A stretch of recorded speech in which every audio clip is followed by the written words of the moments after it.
Welcome, everyone. Thank you so much for joining us. We're going to give it a couple of minutes before we get started. So please come on in, get settled with us in this Zoom room, and we'll get started shortly.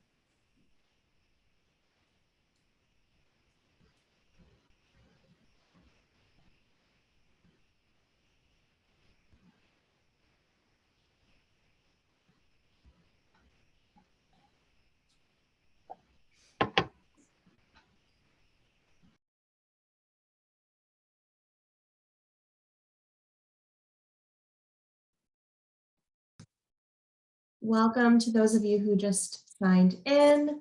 We are going to get started shortly. We're just going to give it a couple of minutes before we get started. Thank you so much for being with us this evening.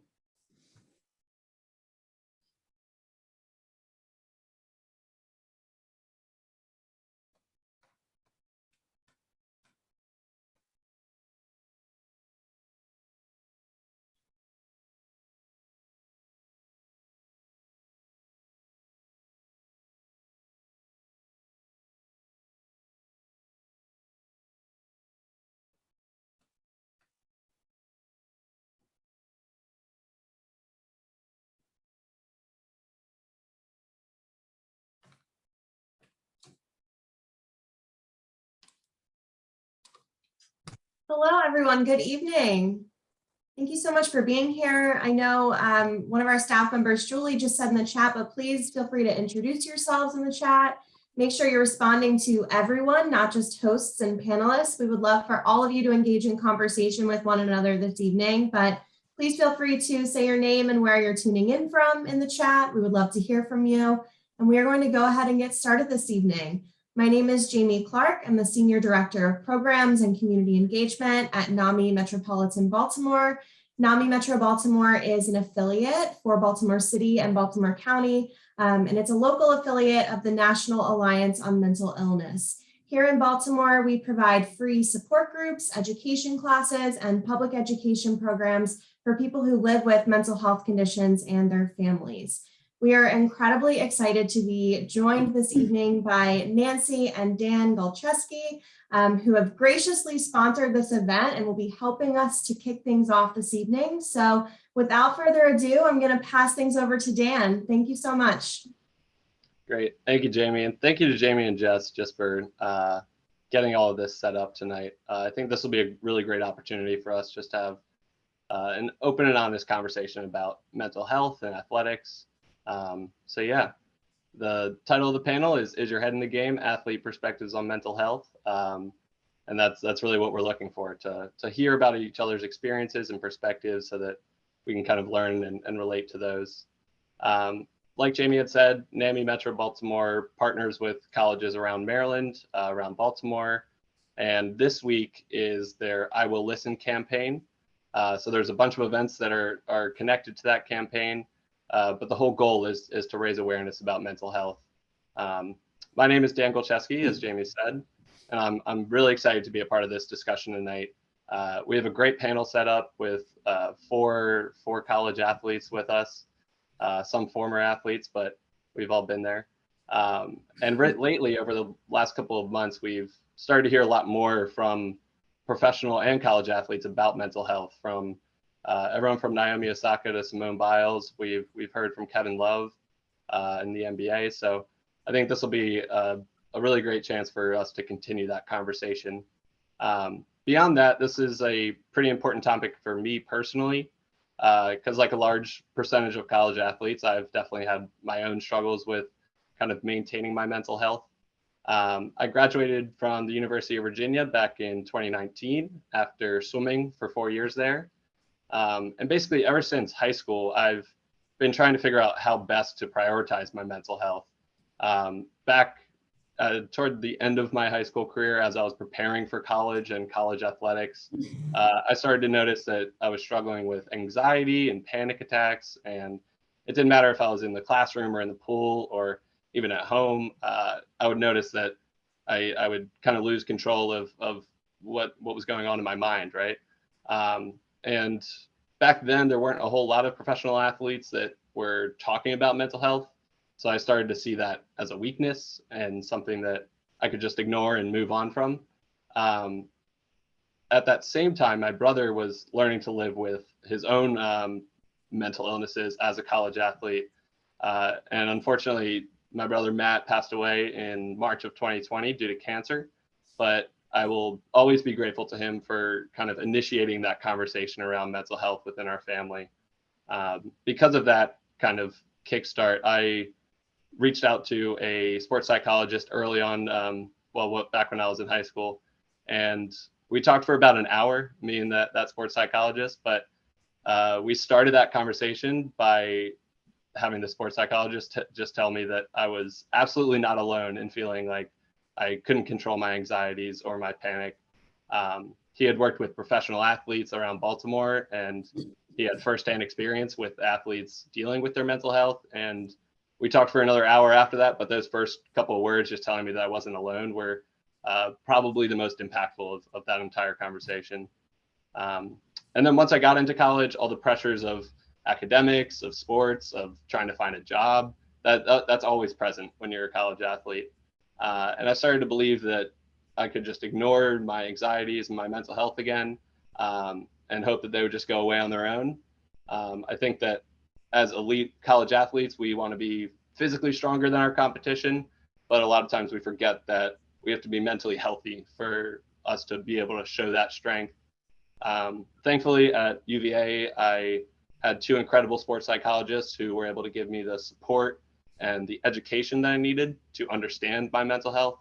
And I've definitely had a lot of ups and downs with my own mental health, some low points that I didn't think I could come out of. But thanks to people like my brother, people like my parents and my teammates, my sports psychologists, I've really grown to realize, and I continue to realize, that the only way to maintain a healthy mind is really to talk about what's going on in our heads. And most importantly, to find people who are willing to listen. That's why I think that this whole campaign is such a great initiative. Just being able to state that we're willing to listen to our friends and our teammates and our family. This topic is also incredibly important to my family as a whole. Like Jamie said, we helped to sponsor tonight's event through the Metro Baltimore Memorial Fund, which was named in memory of my brother. And before we get to our incredible panelists, I just want to introduce someone who's really important to me, helped to inspire this conversation, and that is my mom, Nancy. So Mom, would you mind taking it away? Thank you, Dan. And hello, everyone. Thanks so much for joining us this evening. The Matt Golczewski Memorial Fund is honored to have been given the opportunity to help sponsor the I Will Listen campaign this week. We're glad to see that student athlete mental health is being highlighted this evening. The namesake of the Memorial Fund, my son and Dan's brother, Matt, played baseball for Towson University for 4 years. He graduated in 2017, and in September of 2019, he was diagnosed with a rare and aggressive form of cancer that took his life 6 months later. We miss him deeply, and we established the Memorial Fund to honor his life and to continue his impact. The mission of the fund is to make a difference in areas that most affected Matt's life. Mental health is a top priority because Matt carried anxiety and depression with him for most of his life. Matt's battle with anxiety and depression started when he was in 3rd grade. The anxiety was almost always present from that point on, and over the years, he also experienced many deep depressive episodes. But I want you to know that Matt's mental health story is one of hope and optimism, because he did find ways to manage what he was dealing with, and he was looking forward to his future. That being said, Matt's mental health journey was not a straight line. In our time with Matt, we realized that there's a stigma surrounding mental illness that needs to be erased. He and we felt the need to protect him from that stigma, and we did that as best possible by hiding it. When it couldn't be hidden, the result for him and our family was a feeling of shame, because our society often sees mental illness as a weakness or something a person can easily control. That's not true. Matt was one of the strongest people I've known, and he most definitely did not choose to have anxiety and depression. When his physical illness took over, the contrast between how society handles physical illness versus mental illness couldn't be missed by any of us in our family. We wanted to help erase this, or we would like to help erase the stigma and close the gap to bring society's view of mental health issues to where we believe that they should be, on par with physical health. We believe that can happen if we talk openly and educate all about mental health matters. Thank you to NAMI Metro Baltimore for putting together this week-long I Will Listen campaign, talking about mental health and offering support to those experiencing a crisis is something we all can and should be doing. It does make a difference. Thanks also to the panelists for sharing their stories this evening. I'm looking forward to the next hour. Thanks, Mom. That was great. So now let's get to our panelists who will kind of share a little bit about themselves, about their backgrounds, and about their journeys with mental health. Let's start with Ayanna. Hi, Ayanna. Welcome to the panel. Thank you. Hi, my name is Ayanna Henry. I'm a senior at Morgan State University, and I'm a part of the track and field team here. Personally, my experience with mental health, I do have anxiety, social anxiety and things of that sort. So I have to try and find ways to cope with that within my sport, especially competing in front of a lot of people.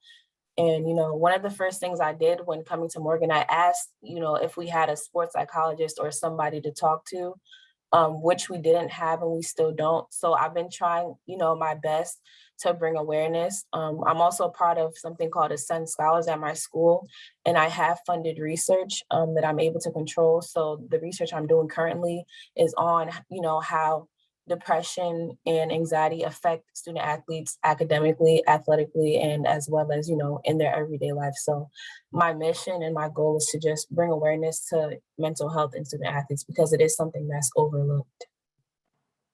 Thanks, Ayanna. And next we have Idos Ibadin. Hey, Idos. Hey everyone, how you doing? My name is Idos Ibadin. I'm a graduate of Hampton University. I graduated back in 2015, and I'm currently a professional track and field athlete for Under Armour and the District Track Club. And my journey to mental health is primarily, I've battled with some type of depression in the past, and then now I've just been gaining information about just how to cultivate a more positive mindset and really learning how to speak life into other people, because I know that they also have their own struggles and battles that they deal with. And I figured that if I'm able to give words of encouragement to people, that it can soothe their own mental health, and then they can do the same for other people as well. Thanks, Idos. Happy to have you here. Next we have Jasmine Frey.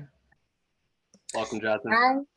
Hi, I'm Jasmine Frey. I went to Texas A&M University and I graduated from there in 2019. I ran track and field there for 4 years.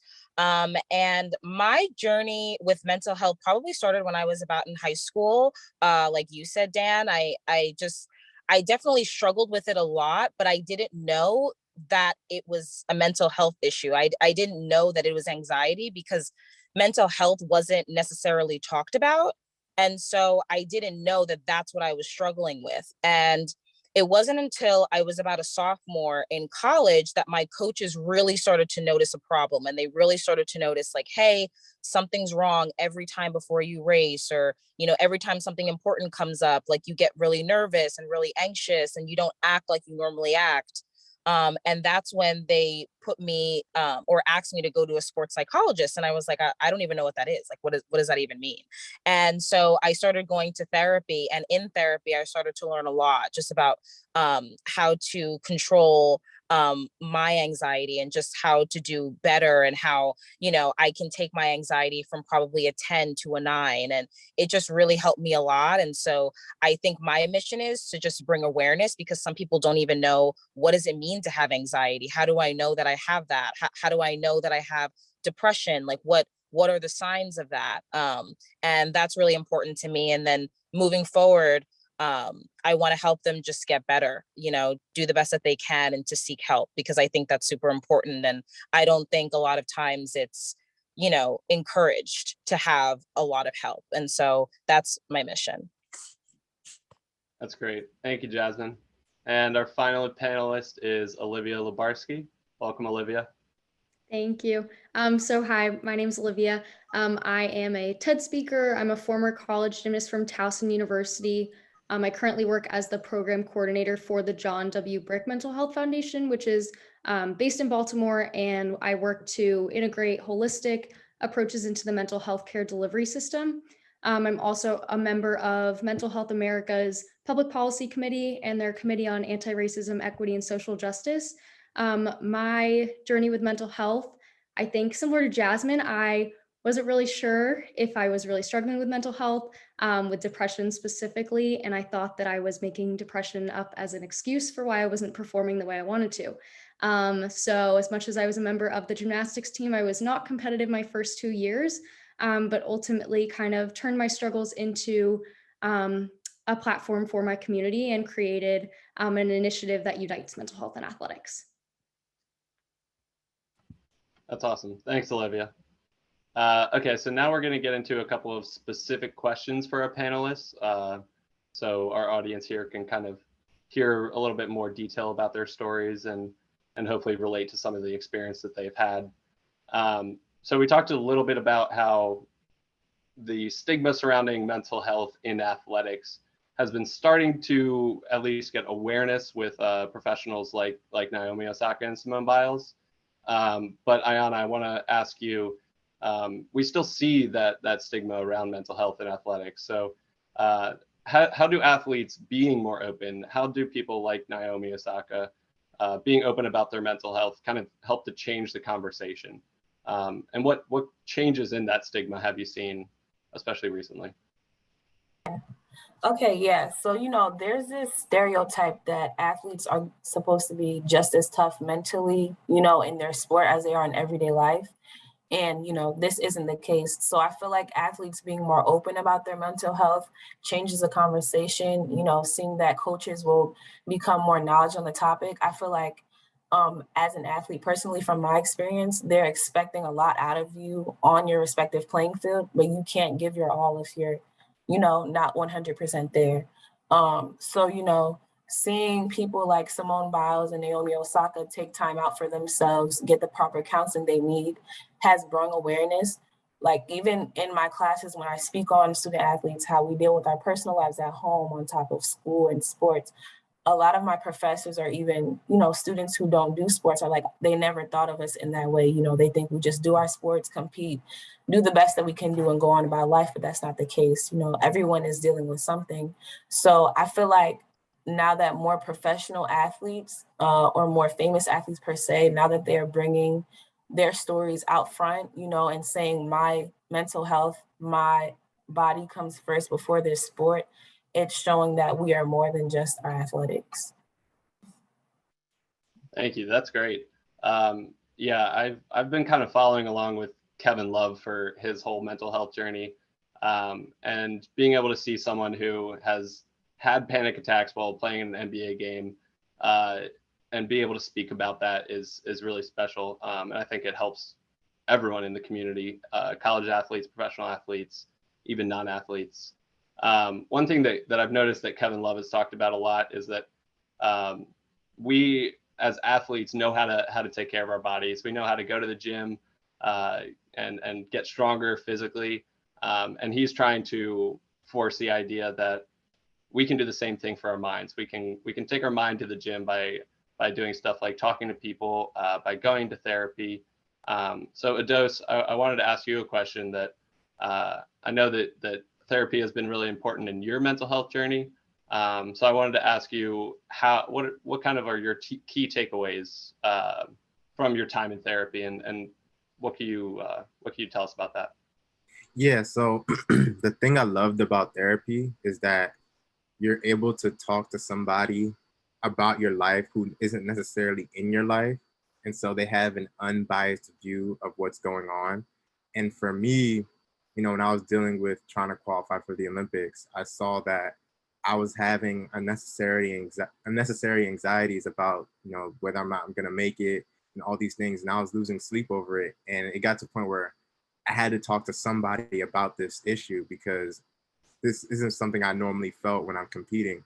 And so when I was able to talk to a therapist or a mindset coach about it, he gave me practical steps and tools to use to help combat what was going on. And I even talked to a regular therapist even before that. And the same thing, just with dealing with things in my personal life, I was able to find tools and give him practical steps and advice on how to deal with certain things that I've dealt with in my past, because oftentimes our tendencies as adults are stuff we picked up in childhood, whether that's being super independent. There's so many different trauma responses to certain things as we navigate through life. And a lot of it kind of always stems from childhood. And so being able to talk to a therapist who can bring and uproot some of that stuff out has been very, very important for my mental health. And I'm sure it's been important for a lot of other people's mental health as well.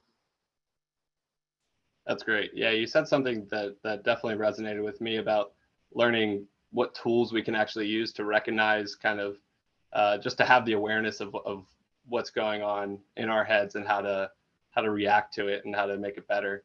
I've noticed that a lot of people don't understand that in therapy you can acquire those tools, and a lot of people don't really understand, or a lot of people have hesitations about going to therapy.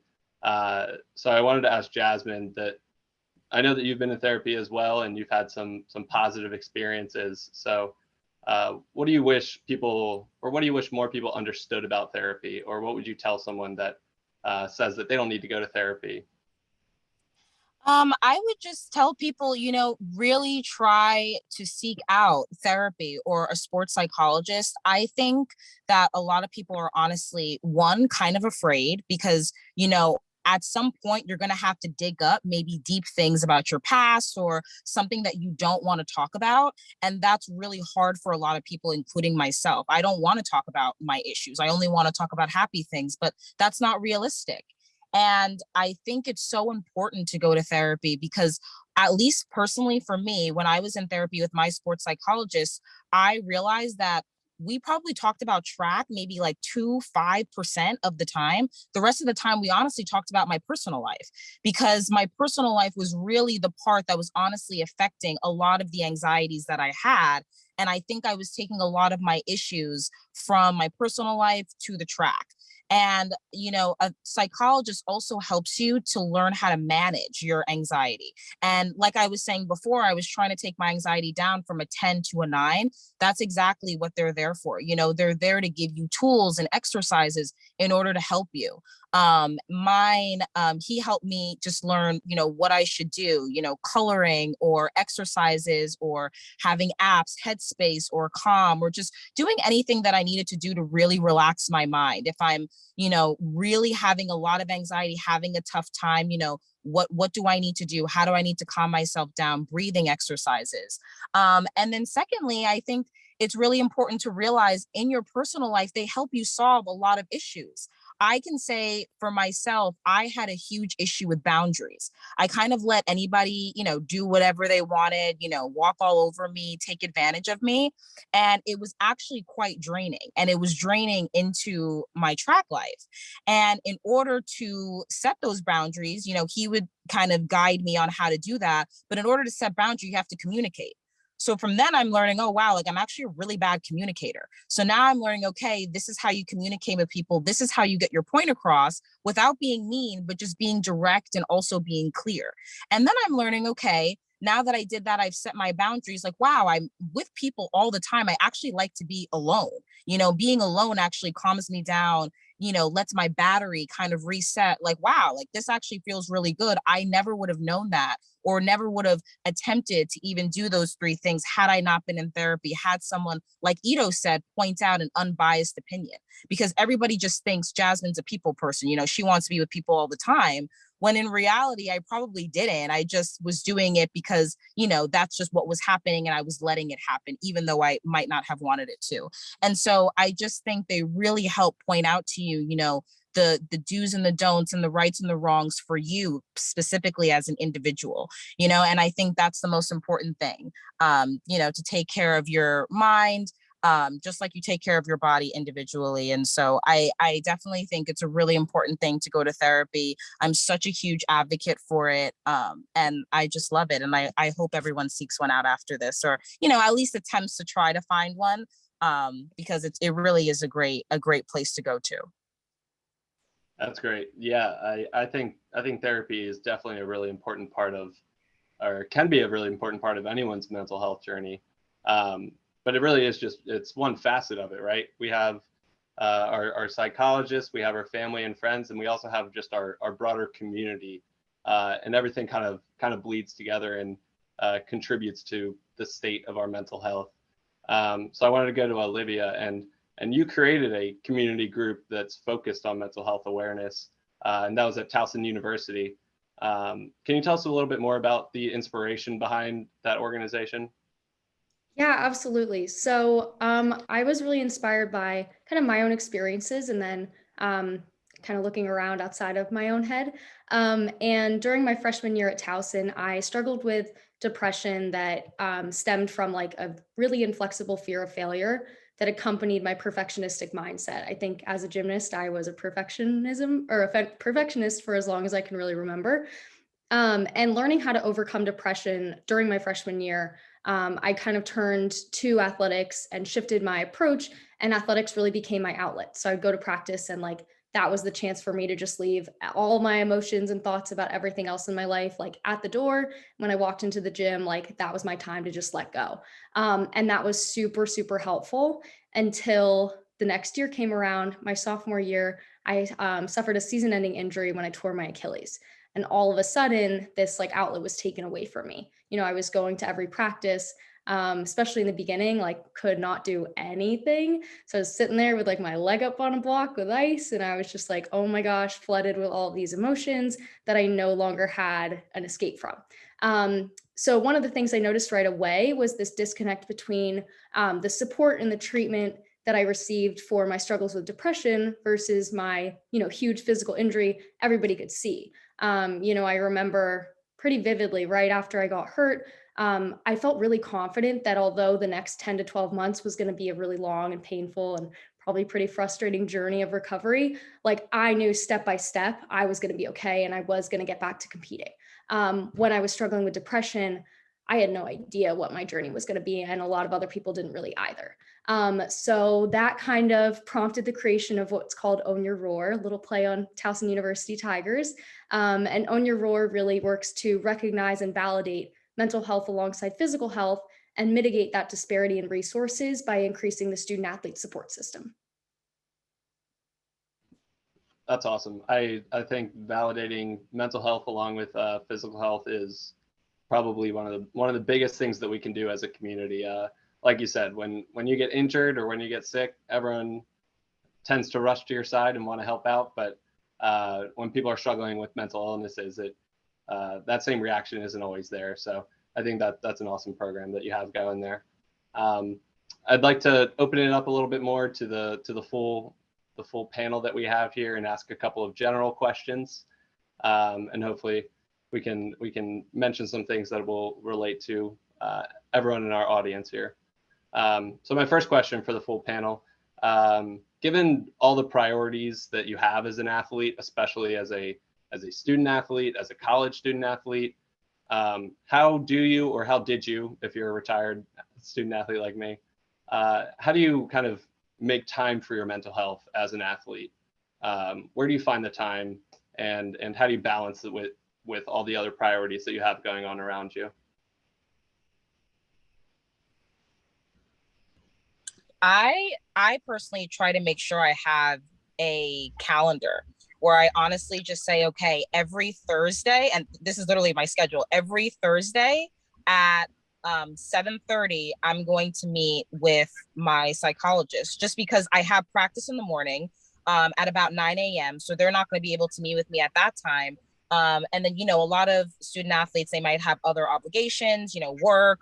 I run professionally now. And so I also do this, I coach, I'm a high school coach. And so after that, I always say, I'm going to make the time to do this.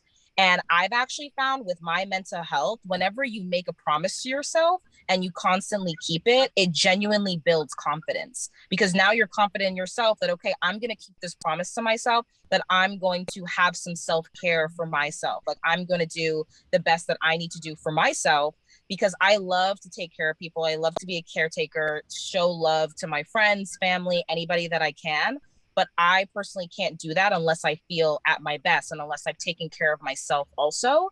And so that's kind of also the driving force that says to me, okay, this is what you need to do to make sure you can take care of everybody else and just help everyone else. You know, you kind of have to take care of yourself, and you'd be amazed how refreshing you feel after that. Like that promise that you made to yourself, you kept it. And, you know, it only one promise, 1 hour, one time a week, you know, that's really all you need. And if you need to speak to them more, that's great. But if not, if you just need to speak to them one time, yeah. So that's how I personally like to do it. For me, I, similar to Jasmine, I take time out of the day to really focus on my mental health. And one way I do it is by between like the first 30 minutes to an hour every morning, I try to not be on my phone at all. I don't want to look at any messages or emails or social media or anything like that, just because I want to be able to show up for myself first thing in the morning. And I try to just block out time to really just focus, quiet my mind, meditate, visualize, pray if I need to, and really put myself first. Because when I'm checking, if you check emails, I know I've done this in the past where I check emails. Now my attention isn't on myself, but it's now I'm attending to other people first thing in the morning. And I've realized that that's not always healthy. And so I try to really consistently just not be on my phone or try not to look at my phone at all the first 30 minutes to an hour of each morning, so that I can attend to myself, and then I can show up for the rest of the world after I'm already taken care of. So for me personally, as far as taking care of my mental health goes, I'm the same way where when I wake up in the morning, I make sure to make time out for myself. I'm a religious person, so what I'll do is when I wake up in the morning, I make sure to read the Bible or, you know, listen to some gospel to get my day started. I also like to, aside from that, just read for my own leisure, and I do poetry as well. So anytime I'm feeling stressed out or whatever the case may be, I just resort to that to, you know, level me again. And I also always make sure to do during the week, do something that's not related to track or schoolwork or anything like that. Something that I find fun and happy, you know, to make sure that I'm okay. So yeah, those are some of the things that I like to do. I think for me, just I guess how I made time as an athlete, I think the answer is honestly that I didn't until it was too late. And I think one of the biggest lessons that I've learned is that, you know, like I remember we'd have practice at 7 a.m. We'd be in the training room at 6:15. Like it was all this attention all the time on like making sure my body physically was like okay to get through a good practice and feel confident in all the repetitions that I needed to do to be able to have a good like competition. And I never really gave myself that same level of care to my mental state. And I think in a sport like gymnastics, where I mean, really all sports, but fear is like one of the leading factors that drive an athlete out of the sport, because you're like forcing or not forcing, but you're encouraging yourself to flip backwards on a 4-inch piece of wood, and it can be pretty frightening. You know, you often hear these phrases like "don't think, just go," and so I would just always kind of throw the mental component of my state of my sport to the side. And I didn't really realize how detrimental that was until it was too late, and until I think my functional depression wasn't really functional anymore. That's great. Thank you guys for sharing that. My experience is pretty similar to Olivia's there, where I tried to ignore as much of my mental health as possible, thinking that I could just get through it. But until it was kind of too late. And then I started to realize what Ayanna, what Ados, and what Jasmine are saying, where if you schedule in time to focus on your mental health, whether it's an hour a week, whether it's 30 minutes at the start of the day, just to take it by to yourself, everything else around your sports kind of gets a little bit easier just to handle. So thanks for sharing that, guys. My next question, what have you noticed about kind of the connection between your physical sports performance and your mental health, as we've all been going through our mental health journeys? What have you noticed about that connection? Or where were you going to start? For the full panel here. Okay. I was just going to say, I mean, I think it's so important. And again, I really just didn't realize that right away.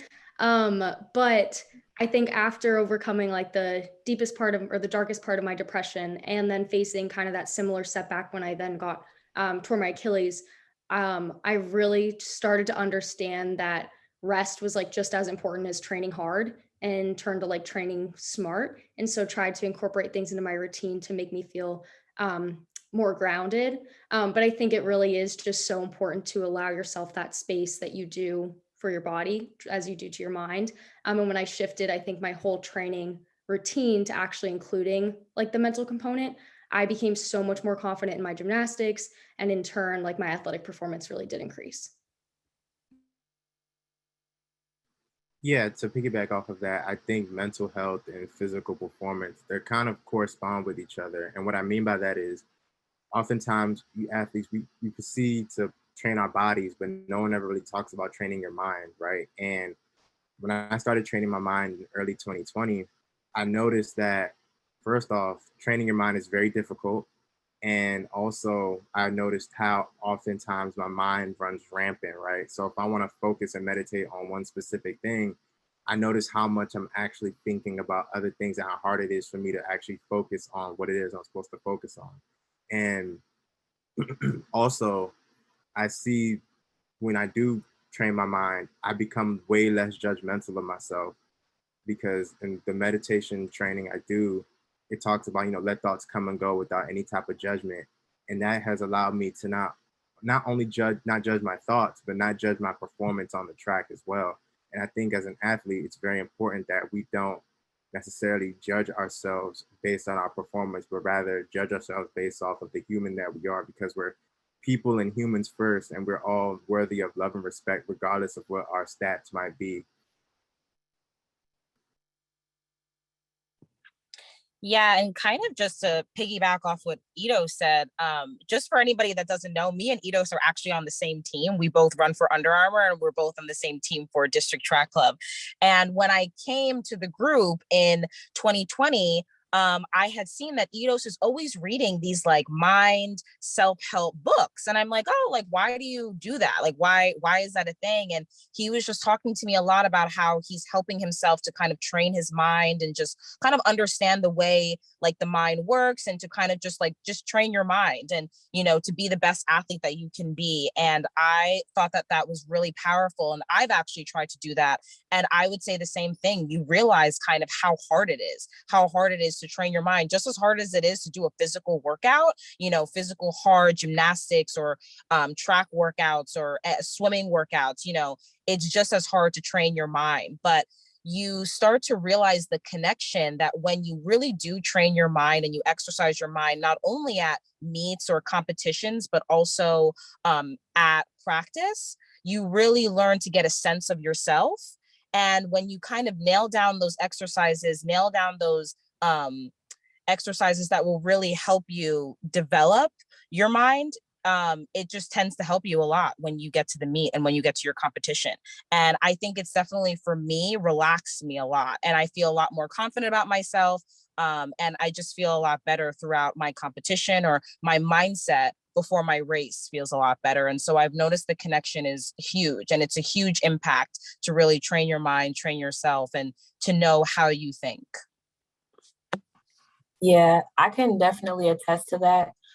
Specifically in my sophomore year, my mental health wasn't the best, and it affected me during my indoor season. Like, it was really hard for me to run and compete, and my coaches during that time, I wasn't really talking to them about it. But so I do triple jump. So I saw my event, I saw me depleting, going downhill. So I really had to decide to take the time out to get, books that speak about mental health, how to better your mind, how to do activities for yourself and set boundaries of the sort. And I've seen it, do a 180 for me in the sport. I also became more comfortable with talking to my coaches about what I was dealing with, and they were able to work with me, to make sure that everything was okay. So there is definitely a big tie to your mental as well as your physical when it comes to performance, but we just have to find ways to control that and, separate what's going on with you outside of the sport with what you're doing in the sport, so that way it doesn't affect your competition.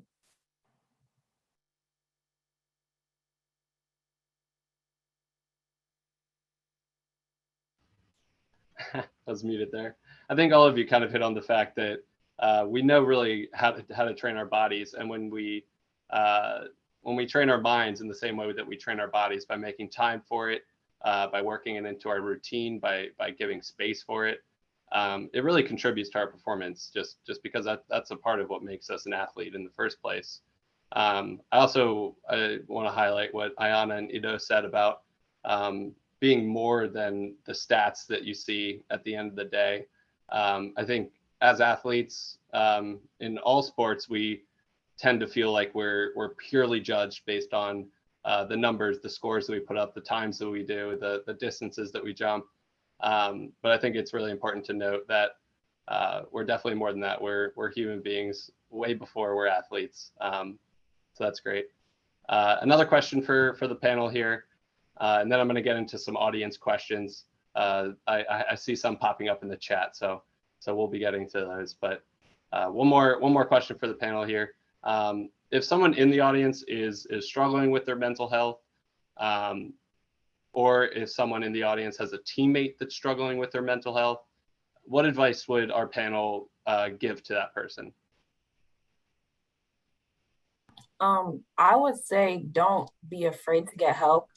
I know some people like to just rely on themselves or do things on their own to cope, but that's not always the best option. You know, it's always good to have another opinion, especially an unbiased one.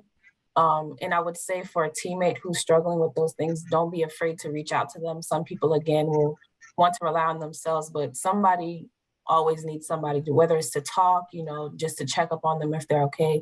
So I would say don't be afraid to reach out and, you know, find resources, whether it's on campus, off campus, or whatever the case may be, because there's always going to be help somewhere. So I would just say don't be afraid to put yourself first.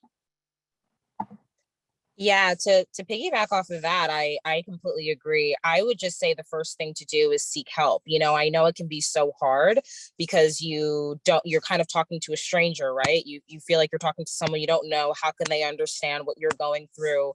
But you know, they're there to help. They're professionals. You know, a sports psychologist, they're there to help. They're there to be for you. So seeking help and trying to actively go to them, or even if it's not a psychologist at first, maybe you're just like, hey, I just want to talk to even a coach, you know, talk to your coaches, open up to your coaches and let them know, hey, I'm feeling this way. I wish that I had done that because I would have sought help sooner, you know, and I think that that really goes a long way, and they will take it upon themselves to help give you the resources that you need in order to move forward, because they're going to want you to have the best help you can, right? And they know that they can't give you the professional help that you may need, but they're going to want you to have help. So they can give you their advice, but they'll probably point you into a direction for, you know, better resources. And then I would say for a friend, like what Ayanna said, just make sure you're reaching out to them and even checking up on them. I feel like a lot of people even just need a vent session. You know, they just need to vent to you, just be able to talk to you, know that someone's in their corner, someone stands by them. And then little by little, maybe you're like, okay, I feel like I can't help you with this problem. Maybe seek professional help. I know for one of my teammates, I told her to go to the sports psychologist I was going to at A&M, and I sat outside the door for her because she was so nervous to go see them. So I was like, you know what? I'll be outside the door. Just go in there, talk to him, and I'll be right here when you come out. And she felt a lot better. You know, it's just having that comfort there and being there for someone. And I think that that really helps.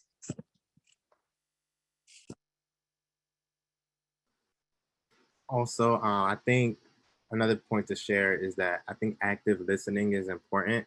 So when you have that friend who might just need someone to vent to or talk to, as the person who's being vented to, it's important for them to just be able to listen and not try to one-up each other, because oftentimes in today's society, everyone wants to one-up each other on who has the most anxiety and depression and things like that. So it's important for people to actually just sit down and listen to each other and not be afraid to reach out for help. You know, and then also at the same time, don't be afraid to check up on other people either. You know, don't always wait for people to check up on you. You can do the same and check up on people, and try not to isolate yourself so much, because sometimes bad mental health starts with isolation and then people begin to just suffer in silence. So if you're able to be amongst people and then really have that community, it can go a long way with your mental health. Yeah, I think just to piggyback on that, one of the biggest components of my personal struggles with depression was that I convinced myself that I was really a burden to everyone around me, and that made it even harder to seek help just because I just felt bad. And I was like, everyone else has their other, everyone else has their own problems and everyone has other things going on. And I really just want to make it clear that, it's okay to not be okay. And at the same time, you are worth that support, and really wherever you seek it. I also kind of want to piggyback on what was just said about active listening. I think oftentimes we listen with the intent to respond instead of just with the intent to listen. That's something that I personally learned, and has helped me, I think, so much. But overall, I think it's just, sometimes people just want to vent to vent.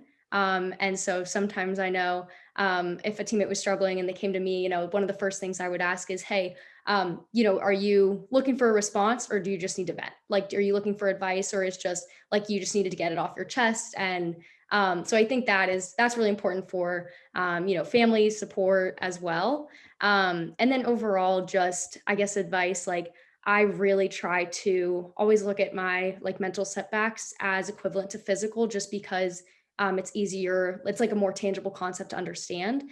And so just as if you had a really long week of practice and like your ankle was a little sore, or you strained it or anything, and you tape it like for the next 2 weeks, like allow yourself that extra support and recovery for your mind as well. Allow yourself to rest and then celebrate each step of your progress forward, even if it seems, silly and small. Yeah, I really like that comparison to you're taking care of your body. You're putting bandages on your body, so why not give your mind the rest that it needs to? All of you guys basically hit on the fact that a lot of times when we first start having some kind of struggles with mental health, it feels like a very solo journey.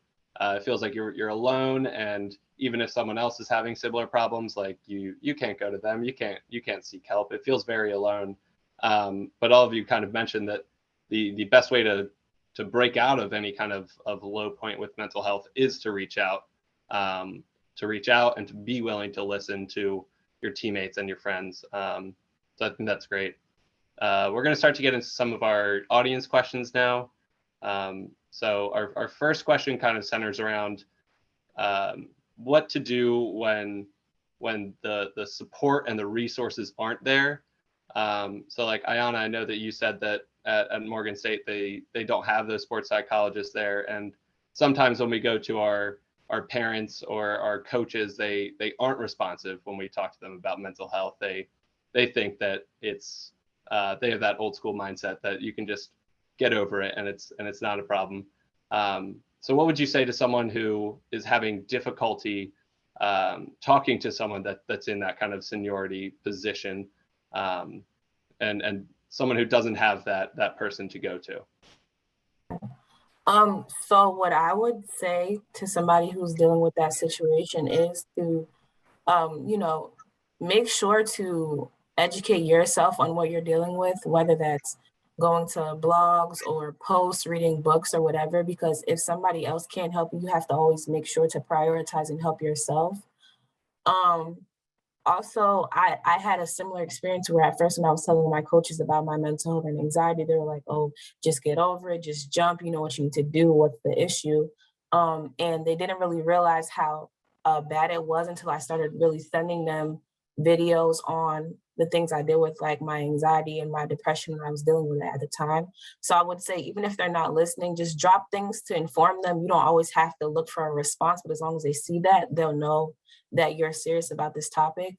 And I would also say to definitely, again, find somebody that you can talk to if it's not your coaches, just to relieve that stress, because they're not always going to listen. You know, some people aren't willing to change their standpoint, but I would say just find somebody you can talk to. So even if they're not active in listening to you, you're active in helping yourself. I'd love to just piggyback on that really briefly.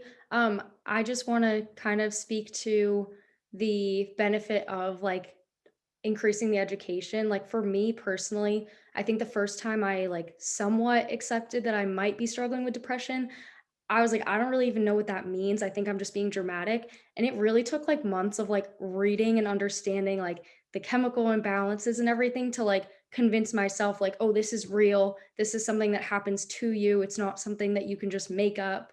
And that was really like critical to my own journey.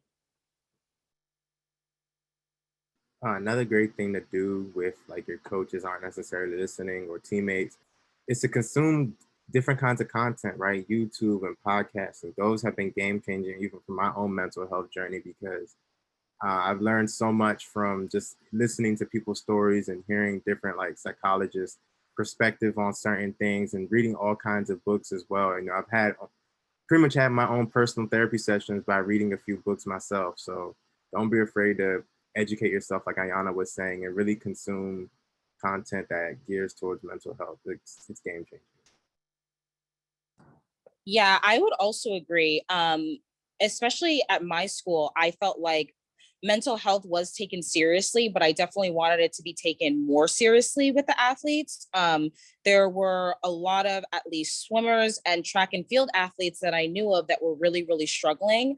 But they just kind of weren't really listening to, you know, what they needed to do and seeking help. And kind of the coaches I felt like weren't helping either. And not even because they didn't want to help, just because I think they didn't know how. They didn't know how to educate themselves. They didn't know how or where to go. And so I actually ended up going to the president of my school and being able to talk to him and kind of having an open and honest conversation with him. And I would say, I think that that helped a lot. You know, I think a lot of the times to get a program to listen about something so important like mental health, you kind of have to start from the top, right? Because from the top, it trickles down.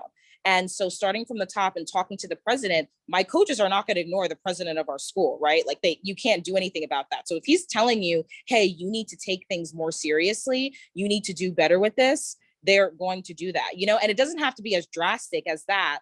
But just taking it to the top and going to your coaches and, you know, showing them research and showing them statistics and showing them what they're supposed to do, I think that that really helps. Yeah, I think that's great. I think that answer kind of all centers around education and information, whether it's self-education or trying to educate others about the struggles of mental health for people that aren't used to dealing with it, right? The whole point of reducing mental health stigma is to get people more comfortable with understanding their own minds and with the minds of the people around them. So I think those were awesome answers. We have a little bit less than 10 minutes left. So if the audience has any questions, feel free to drop them into our chat, and we'll try to get to everyone. But I have a question for our panelists right now. Idos had mentioned, and Ayanna had mentioned, kind of in the morning they'll stay off their phone for a little while or read some books. But I want to ask the panel, what's your best tip for self-care, for taking care of your body and your mind?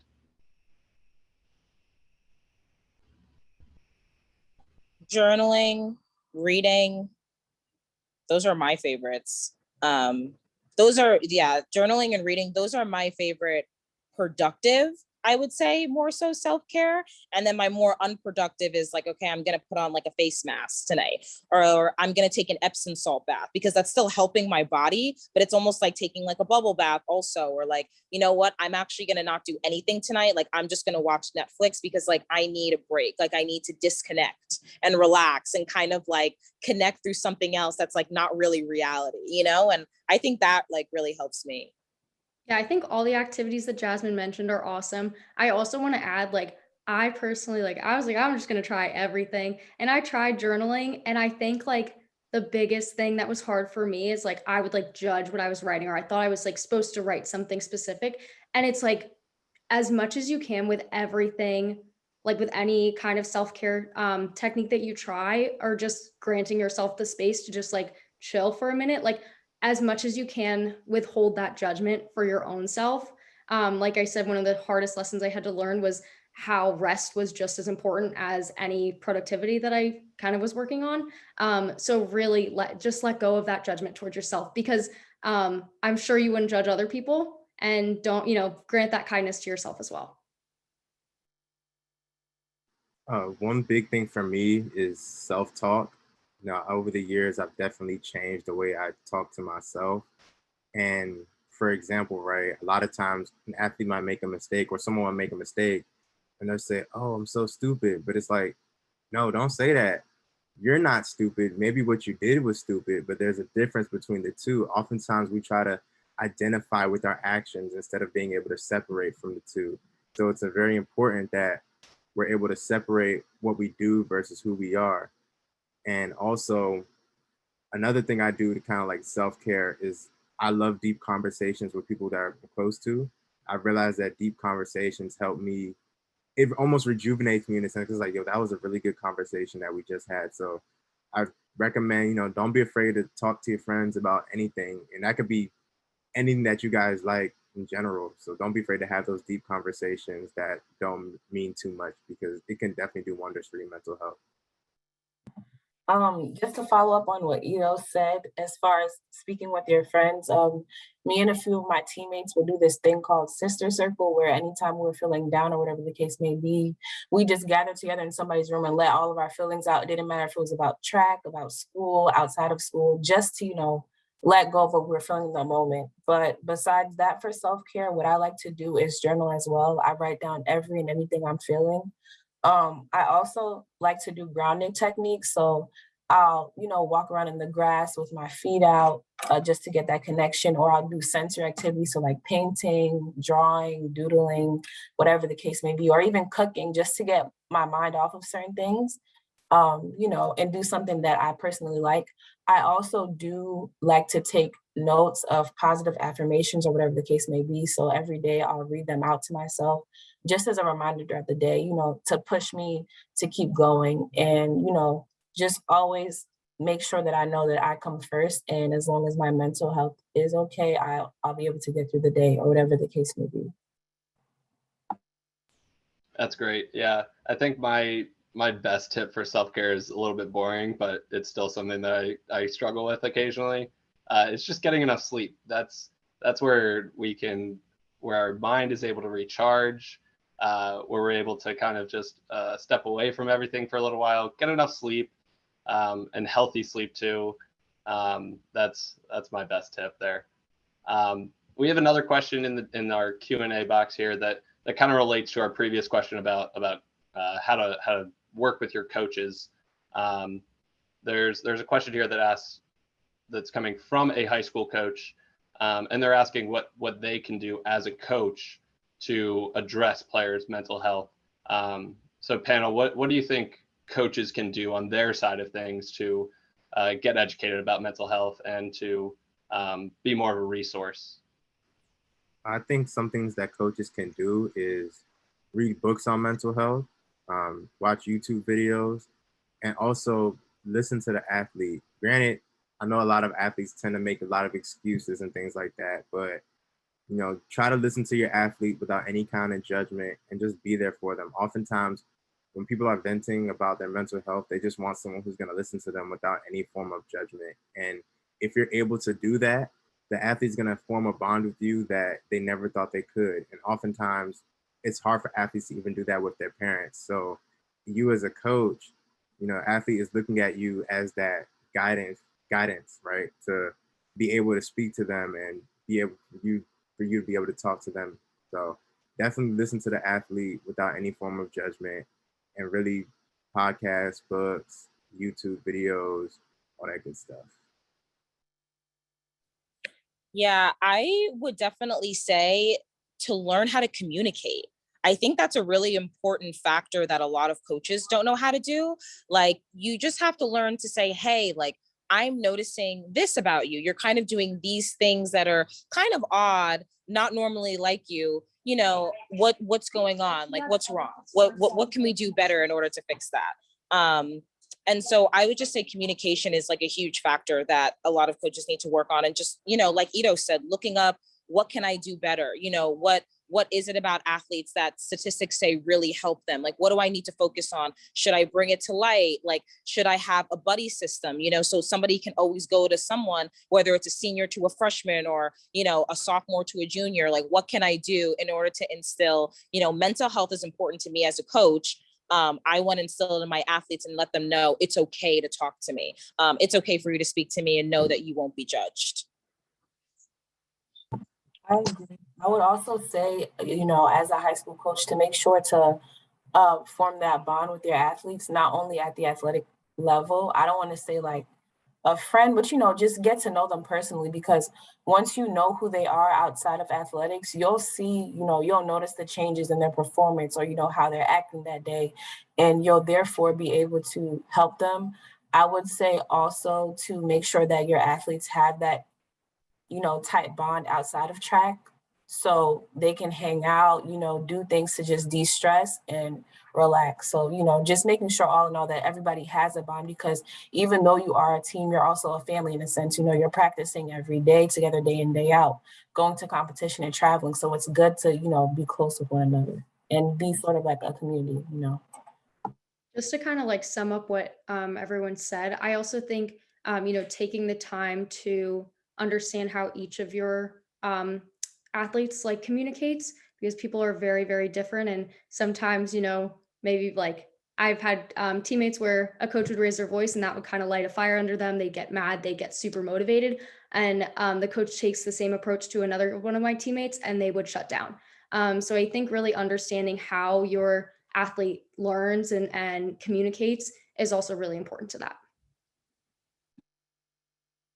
That's great. Yeah, I think just the willingness to learn as a coach, trying to understand mental health in their players a little bit, the willingness to learn and the willingness to listen are the two biggest things. So I think those were great answers. I have a question in my chat box here that's asking about that's more centered on the therapy question.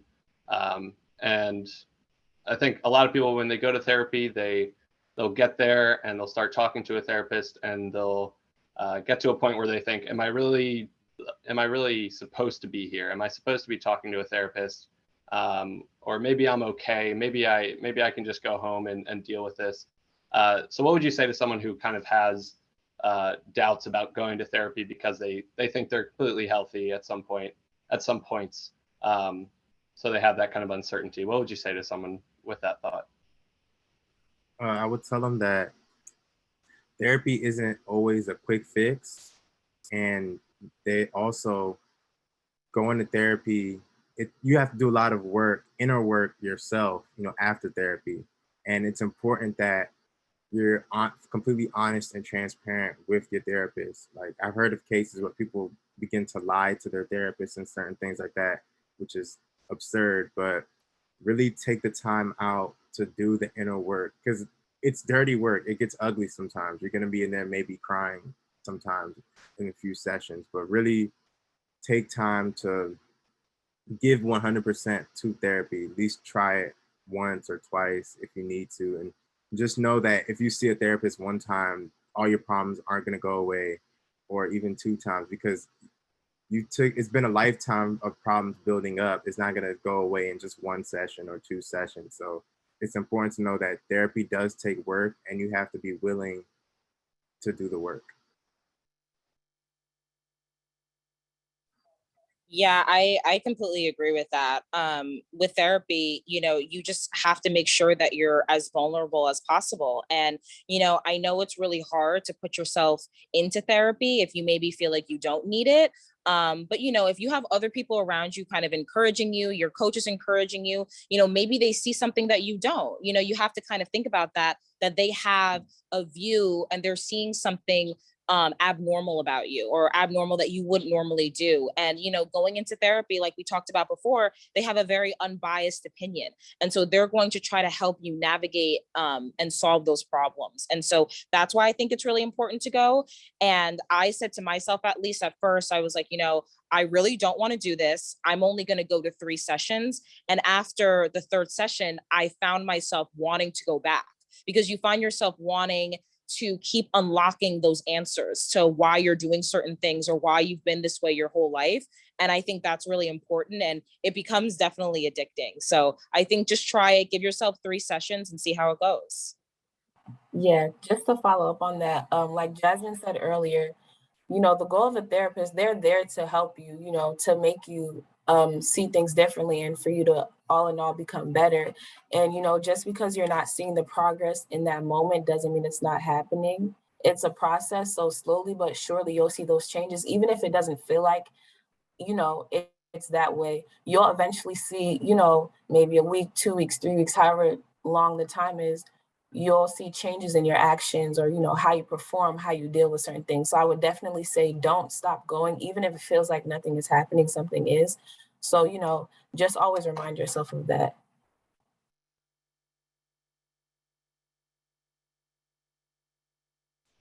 Yeah, I definitely agree with all those answers. I think Ados kind of hit on it where he said that all your problems aren't going to go away in one session going to therapy.